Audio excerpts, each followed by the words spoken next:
पेप से रिक्वेस्ट करना चाह रहा था कि एक तो कम से कम जो है ना इसको पब्लिश किया जाए, सबका मेरिट के जितनी भी एप्लीकेशंस आई हैं। आपका आपका कंसर्न हम आगे लिख भी लेते हैं और पहुंचा भी देते हैं जी। कि ये कंसर्न है, ऐसा कंसर्न आ रहा है कि मेरिट के नंबर्स भी शो किए तो जाए। फेज 2 का जो रिजल्ट है वो कब तक मुतवक्के है?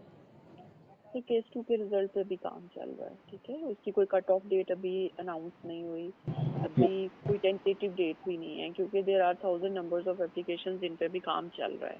स्क्रूटनाइजेशन का प्रोसेस हो रहा है, उसके बाद जो है वो मेरिट बनेगा, फिर जो है वो रिजल्ट डिस्प्ले होगा। कि फेज 2 की कोई मेरिट लिस्ट भी वेबसाइट पे जारी करेंगे या फेज 1 की तरह बस इसको भी खुफिया ही रखा जाएगा?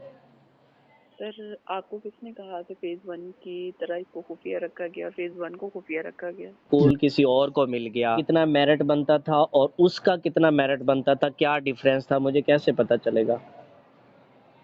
सर उसके लिए अगर आपको उस पर एतराज था तो हमारी जो है वो रीड्रेस ग्रीवियंस कमेटी बनी हुई थी, आप उधर दरखास्त दे सकते थे। वो सारा आपके सामने कच्चा कच्चा चट्टा बोल के रख देते कि आपके इतने मार्क्स हैं, इसमें जी आपके ऊपर। बिल्कुल और ठीक। अगर आपके ऊपर कोई ऑब्जेक्शन भी लगा हुआ होगा तो जी। हमने डेफिनेटली ऑब्जेक्शन साथ मेंशन। उधर लिखा हुआ था कि आपका मेरिट जो है वो बाकी एक किसी का मेरिट ज्यादा है, आपका उससे कम है।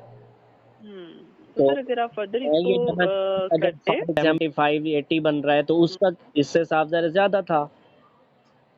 हाँ जी, बिल्कुल ऐसा ही तो होगा मैं डेफिनेटली, कहीं वो एक्सपीरियंस में आपसे ज़्यादा होगा या हाँ, ये एजुकेशन पॉसिबल। क्वालिफिकेशन में आपसे आगे जी होगा। जी, ये पॉसिबल है। तो मैं ये पेप से रिक्वेस्ट करना चाह रहा था कि एक तो कम से कम जो है ना इसको पब्लिश किया जाए, सबका मेरिट के जितनी भी एप्लीकेशंस आई आपका आपका कंसर्न हैं। हम आगे लिख भी लेते हैं और पहुंचा भी देते हैं जी। कि ये कंसर्न है, ऐसा कंसर्न आ रहा है कि मेरिट के नंबर्स भी शो किए जाए।